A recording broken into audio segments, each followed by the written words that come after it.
Well, good morning. I don't know if you can identify with Stanley Johnson. I know there was a time in my life that I definitely could. I had maxed out my credit card. I went to college, and one of the first things they did at UMSL was they said, look here, you can sign up for this, and you can get a credit card. I thought, that is cool. Looked at the credit limit, it was $600. Awesome, I got $600. I had that thing racked up real quick, and not long after that, I wrecked my Honda Accord playing around in the driveway like this, and ran into a curb and smashed in the front end of it. I didn't have the money to pay for that, and I was racking up student loans. I remember I didn't have $1 to my name. I went out to Taco Bell with my friend, and he had a Burrito Supreme, and I didn't know you could covet a Burrito Supreme. I was coveting his Burrito Supreme. I had no money to buy it. I was hoping he would ask me, hey, you want me to get you something? But he never did. I know what it is to be in debt, in a minor way. I know it was in college, but up to your eyeballs and not knowing how you're going to fix your car. And I don't know if you feel that way today. There may be some here who maybe you're in debt up to your eyeballs, or you find yourself in a situation and you think, how am I going to get out of this? Well, I want you to know that there is good news. God has answers for our finances. For the next couple of weeks, 2 weeks, we're going to be speaking about finances. But one of the things I want to speak about today is sowing and reaping. Jesus spoke a lot about money. He told stories, they're called parables, and over half of his parables, 16 out of 29, had to do with a person and their finances. Why would he focus on money or finances? Why would he do that? Is he after our money? No, he has it all. It's not like he needs money. He focused on it because he knows that money has to do with issues of the heart. He said, where your money is, there your heart will be also. He said this, he said, how we handle earthly wealth will determine true riches that will be entrusted with us in the age to come.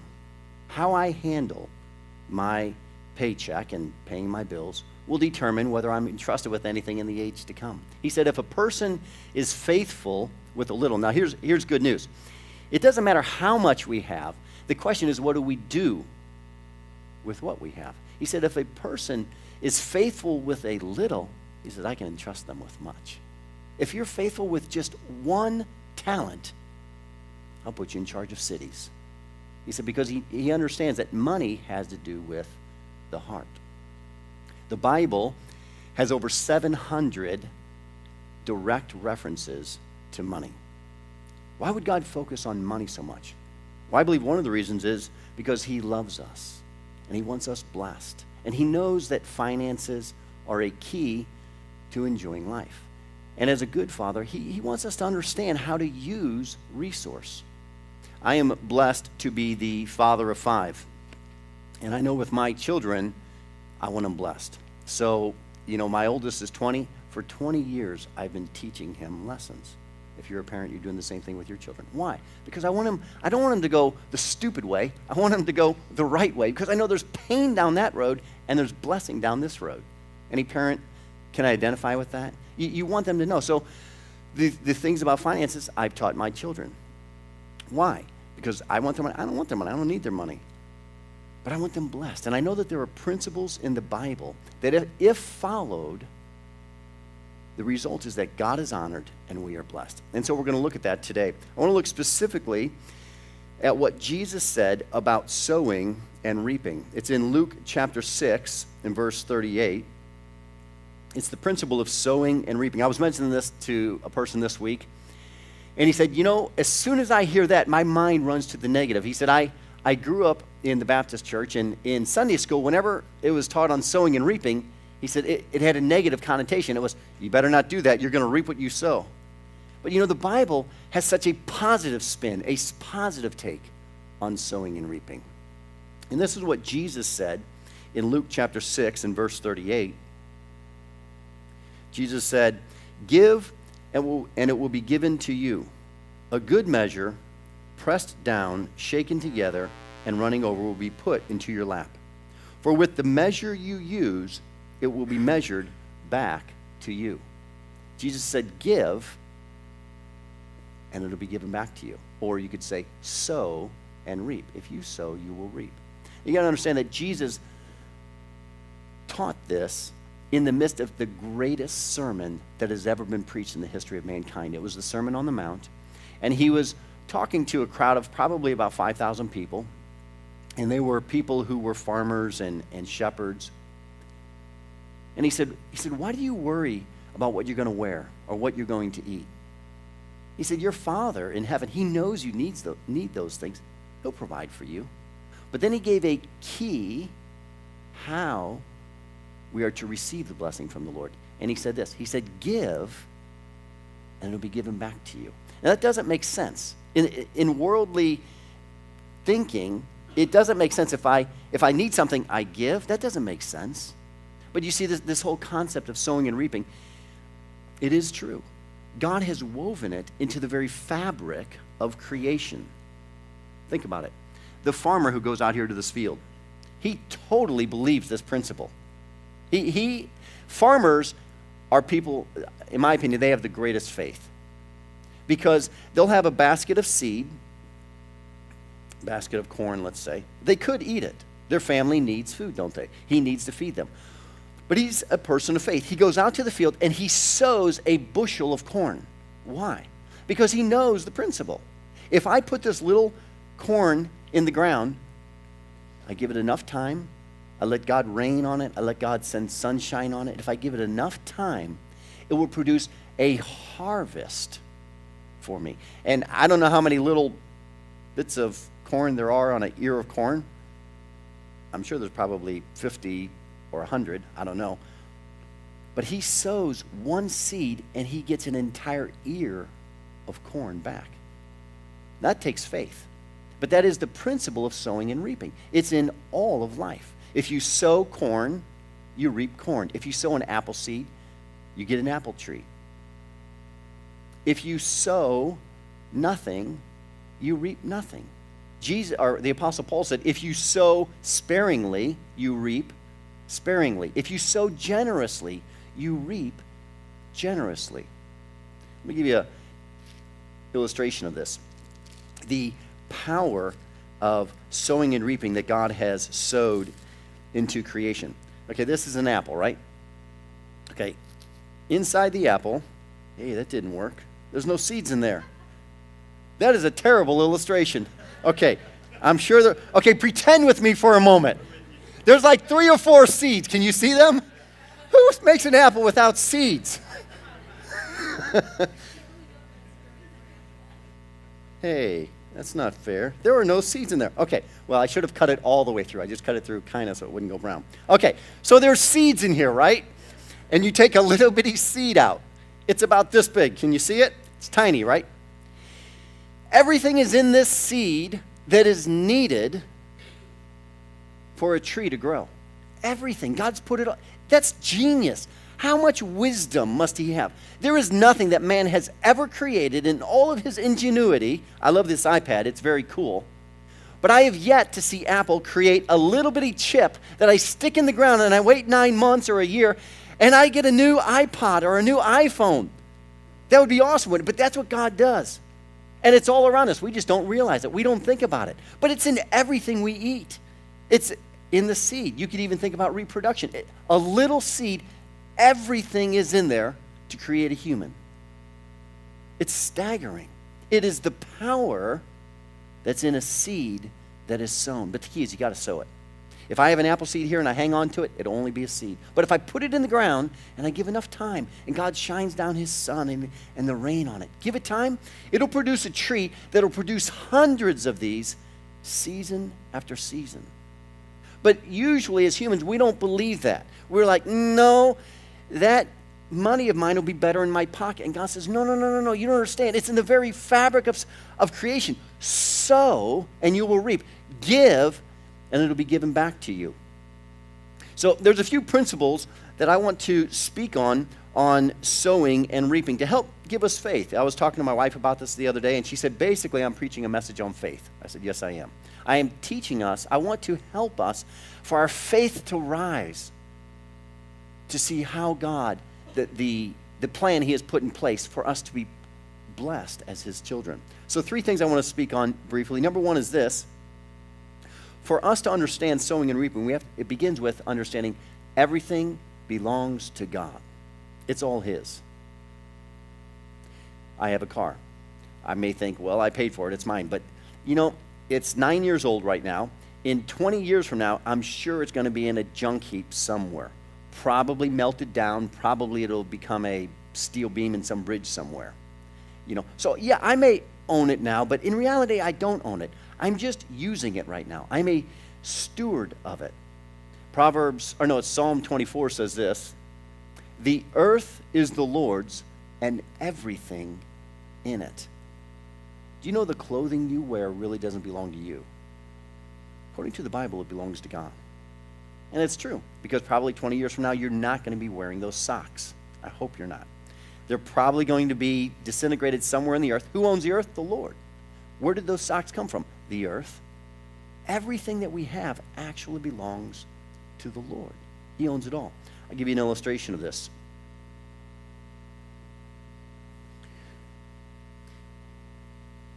I want to demonstrate why understanding that he owns it all helps us in giving. Okay? So I want to demonstrate this. Okay, so if I came to you and I said, give me $20. Okay, you don't have to do it, but let's say he gave me $20 and I walked away, he'd be like, hey, that's my $20. I own it. That's mine. Okay? But let's demonstrate it this way. What if I have $200 here? There's 10 $20 bills, okay? What if I said, you know what? This is my money. Whose money is this? It's mine. Okay, I'm going to give it to you. Okay, whose money is it? It's mine, right? But you know what? I'm going to give it to you. You can have it. Oh, by the way, can I have just 10% of that? You mind if I have one of those? Thanks. Did that hurt at all? You're starting to sweat. Okay. That didn't hurt. It doesn't hurt to give when we realize that it all belongs to the Lord. I was at Bank of America the other day, and I was standing in line, and I know the teller there, and people were coming in and getting cash, and I just saw her. She's opening the drawer, whipping out $100 bills, giving it to people, the next person in line giving them $20 bills.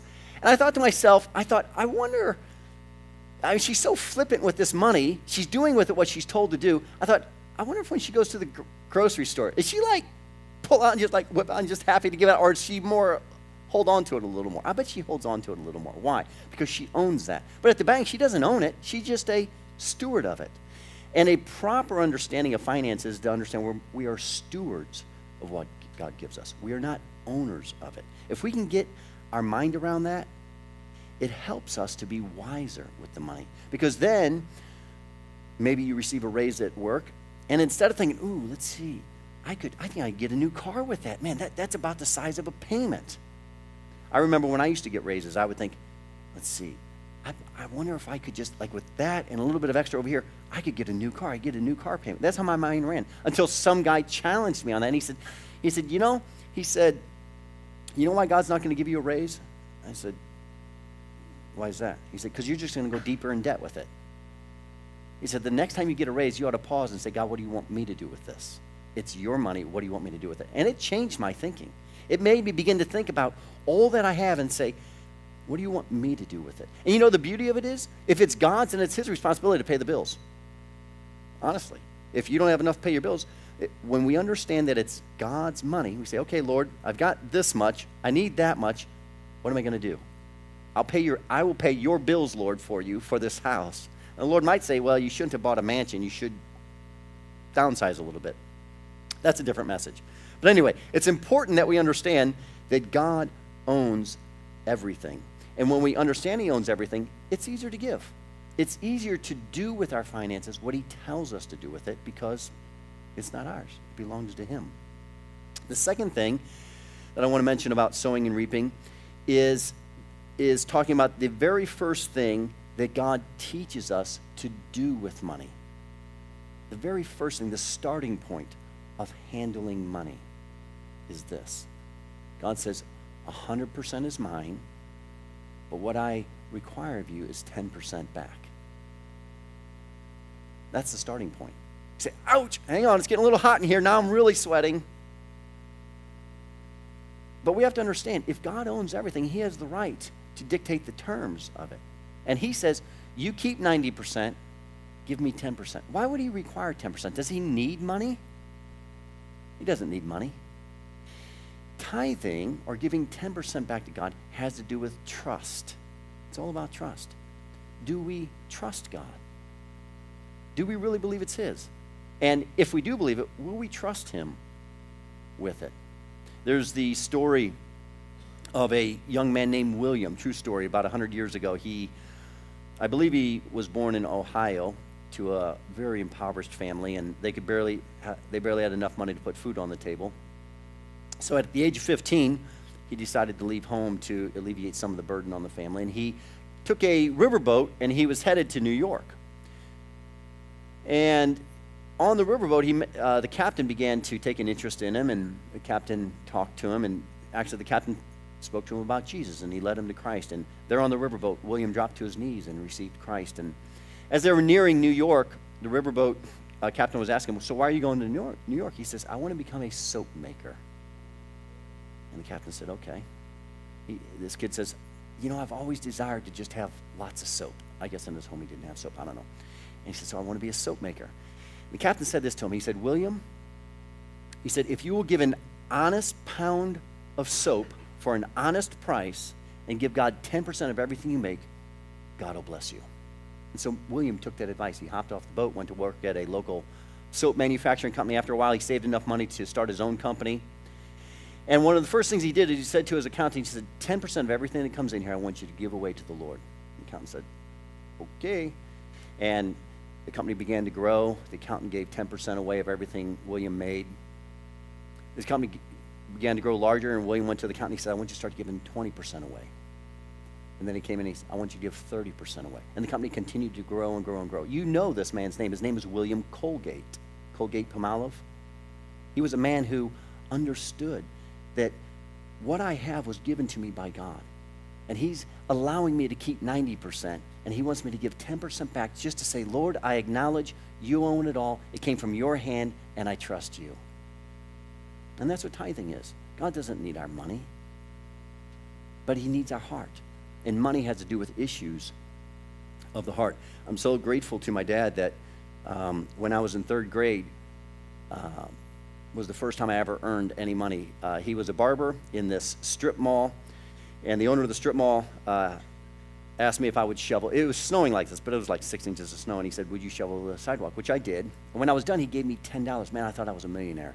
$10. The first money I'd ever held in my hand, I think. I walked into the barber shop, and I said, Dad, he paid me $10. My dad said, great. On Sunday, you put $1 in the offering plate. So that Sunday at St. Anthony's Catholic Church, back then they had the long poles they stick down the aisle, put my $1 in, I just thought that's what you do, I'm so thankful that my dad taught me that, because I've realized later on in life, it is the starting point. It is the principle that God has laid out for him to lavish blessing on us. In Malachi verse 3 or chapter 3 verse 8, it says something kind of harsh, and please don't be offended by this, but I just want to quote for you what it says. It says that the Israelites were earning money, and they'd put it in their pocket, and then in the morning they'd get up, and it's almost like there was holes in it, it was gone, and they'd gather grain, and they'd put it in the barn, but they'd come out the next day, and rodents had eaten some of it. And God said to them, he said, why do you labor for stuff and just to see it wasted away? Well, God said this, you know why this is happening? They said, why? He says, because you're robbing me. They said, how are we robbing you? He said, in the tithes. He said, you don't give me your tithes. God says this, he says, test me in this. He said, give me a tithe of everything that comes in to your storehouse, and see if I don't open the floodgates of heaven and pour so much blessing on you that you cannot contain it. It's the only place in the Bible that God tells us to test him. You're not supposed to test the Lord. But there, he said, test me in this. And I will say that in our marriage, many times, Monica and I, my wife and I, have had the opportunity to, I'm not testing God, but to sow when we didn't really have anything to sow, but we had a little bit, so we sowed the little bit. And God lavished blessing on it. Why? Because there is power in a seed that is sown. It's the way creation is. It's the way God made it. Years ago, when I was 23, and I had mentioned this to some of you a few months back, but I had had cancer, and having gone through chemotherapy and all of that, the doctors said, I don't think you're ever going to have kids. But my wife and I tried for 5 years, and we couldn't have children. Well, we tried, but, you know, I've come to find out there's a lot of people at NorthRoad here who can identify with that. That, you know, it's every month there's kind of the big letdowns, like, I think you are. No, you're not pregnant. And that gets hard after 5 years, or some of you maybe 10 years. So my wife and I decided, I'd always wanted to adopt, so we decided, you know what, we're going to try the adoption route. And for about a year, we saved $1,000. We had $1,000 in a savings account set aside specifically for adoption. Back then, I didn't know about the Division of Social Family Services, but my parents were missionaries in Guatemala, and they were working at an orphanage. So we thought, we'll get on a waiting list to adopt from this orphanage. And it was going to cost about $8,000. That was for the flights down and the staying down there and paying for home studies up here and a lawyer up here and a lawyer down there and their court fees and all that kind of stuff, right? So we had $1,000. So in July of 1994, my wife and I are in a meeting. There's about 800 people in the room. We're sitting on the back row, and during the time of announcements, they brought 4 men up onto the stage, and they said, these 4 guys have volunteered to fly over to Africa. There's a civil war in Rwanda between the Hittites and the Tutsis or something like that. I don't know. And they're killing each other, and there's 1 million people in this refugee camp, and we have to get them there. And so we're flying these 4 guys over because they're mechanics and they're drivers, and they know how to drive the big military trucks to escort people from here to there. But we need money for airfare and gas to get these guys there. And they said, we're going to receive an offering. And so my wife and I were sitting on the back row, and I grabbed her hand and I said, I think we ought to give to this. What do you think? She said, yeah. And so the guy up front began to pray, and so Monica and I just prayed, and we said, Lord, what would you like us to give to this? And as soon as I said that, I felt the Lord drop in my heart, give the $1,000. I thought, I've never given $1,000 ever in my life. But I finished praying, and I said, Monica, what do you think we ought to give? And she goes, I don't know, what do you think? And I said, well, you know, as I was praying, I just felt God speak to me that we should give that $1,000.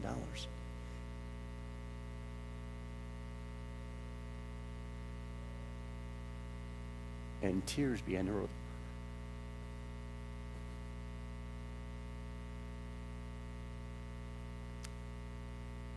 I'm not sure why I'm crying. I've told the story 1,000 times, but tears began to roll down her eyes because I was asking her to give our child away.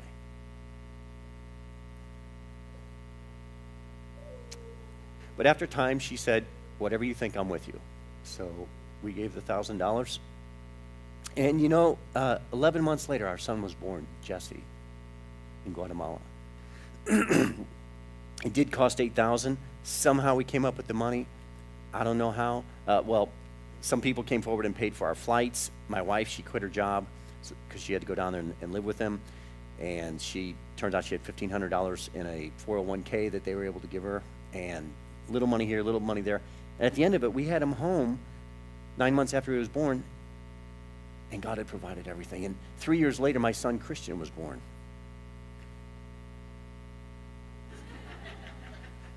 And he was, his birth mom went into preterm labor. And back then, the state didn't pay for anything. Insurance didn't pay. That was 17 years ago. Medical insurance didn't pay for anything. It was all on the adoptive parents. And we got stuck with $14,000 worth of bills. I thought, how am I going to pay this? And he was born in September. In October, my wife and I, we said, well, let's just pray that God gives us the money to somehow pay this. And so in November, my wife one day, she said, you know, I'm going to call the hospital and the doctor and the anesthesiologist and begin saying, let's set up payment terms, $50 a month, and just, you know. She said, but I am praying. I want you to know I'm praying that this is paid for by Christmas. And I said, okay, you go, girl. You're full of faith. You got more faith than I do. And she called me that day at work. She said, you're never going to guess what happened. I said, what's that? She says, I called the hospital because I know our bill is $5,000. I have the bill right in front of me. And she says, I want to begin making payments. Can you give me the current balance? And they looked it up, and they said, well, it's been paid in full. She said, what? And then she called the doctor. Same story. She called the anesthesiologist. Same story. Everything was paid in full. To this day, I'm not sure who paid it. Well, I don't think an individual paid it. I think, well, whatever. It was paid in full. And then 7 years later, we were adopting our third son. and Jonathan, and we were going to adopt him from Guatemala, and there were some extenuating circumstances there, and it was going to cost over $20,000, and we didn't have that kind of money, but we knew that God had put it on our heart, so we proceeded forward with it. And so we're filling out the paperwork, getting everything in place, but I knew we had this big bill staring us in the face, and a couple that we had met about a year earlier, the man, by his own admission, was not a born-again Christian. And I only mention that because I wanted you to know he wasn't in my church. He didn't know much about the situation, and his wife told us that he never gives money. But he called us up one night at 9 o'clock at night, and he said, can you come over to our house? And I said, okay. He said, I need both you and Monica to come over. And he sounded very serious. So I got Monica, and I says, we need to rush over to their house. I don't know, maybe they're having some challenge in their marriage and they want some counseling or something. Let's go. So we showed up to their house. He ushered us in. He sat us down. He said, years ago, he said, I invented a tool that has been patented and is used by every surgeon in the United States when they do a liver transplant. And he says, and I get a royalty every quarter, and I'd like you to have it. And it was $20,000. It was $20,000. You cannot outgive God. Sowing and reaping, it's not about getting rich. It's not even about getting. It's about honoring God with our finances. It's about doing what he says to do with our finances. That's what it's about. It's about trusting him and saying, God, I understand it all came from you. I trust you. Lord, you tell me to tithe. I'll give you a tithe. Lord, you told me to give that money to those guys going over to Africa. I'll give that money. I trust you, Lord. But Lord, you know my bills, and I'm asking you to take care of me. And it's about having faith that he will. In due time, he will. In Galatians chapter 6, it says this, God will not be mocked. Whatever a man sows, he will reap. It goes on to say, if we don't grow weary of doing good, if we don't give up, in time, we will reap. And so a principle that my wife and I have learned is sowing and reaping. We don't sow to get, we sow because we want to bless people. But we understand that when we sow, it's a principle that we will reap. There was a wealthy businessman, I think he's still alive here in the U.S., and he started out with nothing and he became very wealthy, and they interviewed him and they said, how did you become so wealthy? And he said, when I started my business, I decided that everything that I make, I'm going to use the profits to give to those who are in need. And he said, money comes in and it goes out. He said, it's like I shovel it out and God shovels it in, and I shovel it out and God shovels it in, and God uses a bigger shovel. It's true. We cannot outgive God. And so one of the first things that we wanted to mention today about finances is the principle of sowing and reaping. Understanding that, yes, we are to be wise steward of our finances. We have to live our wage. Act your age, live your wage, live within our means. We have to do that. We have to pay our bills. We have to be honest on our taxes. A lot of those things. But one thing we wanted to start out with was this understanding of sowing and reaping. Jesus said that the reason you don't need to worry about clothing and food and all that, he said, is because God will take care of us. And here's how he takes care of us. Give, and you shall receive. A good measure, pressed down, shaken together, and running over. A good measure, that's a basket like this that is filled to the top, and then you press it down so you can pour more in. Then you shake it a little bit and it settles and you pour more in. And then for good measure, Jesus says, and we'll just pour it all in and it's running over. And he says, that'll be poured into your lap.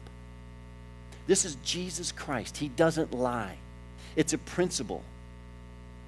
I'd like to invite the band to come on up. I want to mention one last proof to you that this is how God operates. Because God himself believes this principle. God so much believes it that he operates this way. God wanted many sons and daughters. He wanted a family. So God operates by the exact same principle. He had one son. It was the most precious thing to God the Father. And he took his one and only son, and he sowed his son into the earth. Jesus referred to himself as a kernel of wheat. He said, if a kernel of wheat Or he says, unless a kernel of wheat dies and goes into the ground, it abides alone. He was referring to himself. He said, unless I lay down my life, I will abide alone. My Father will have one son.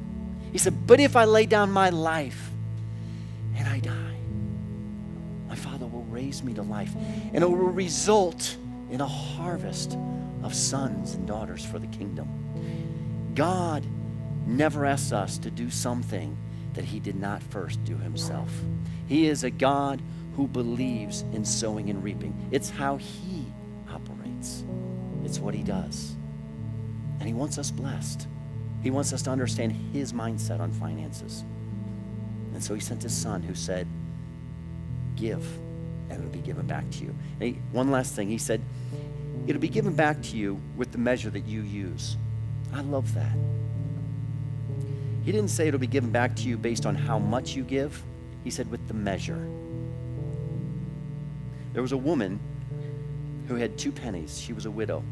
And Jesus was watching people give money, and the Pharisees walked up, and I imagine they had $10,000, and the guy gave a $100 bill, and he's showing everybody. Everyone's like, whoa, he put in $100. Then the widow walks up, and she puts 2 pennies in. He says, I'm telling you, she gave more. That woman, or that Pharisee, he had this much. He took a measuring string, and he measured out $100, and he gave that. The widow had this much, and she took out her measuring string, and she gave it all. Jesus said, with the measure that you give, it'll be measured back to you. It doesn't matter how much we have. What matters is what we do with what we have. It doesn't matter if I have 50 cents. One day I was walking through the airport, I had a quarter in my pocket. A man standing at a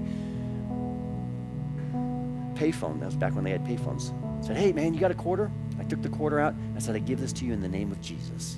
And I gave him a quarter. It doesn't matter how much you give. It's according to the measure that we use that it'll be measured back to us. And it has eternal implications. Let's all stand.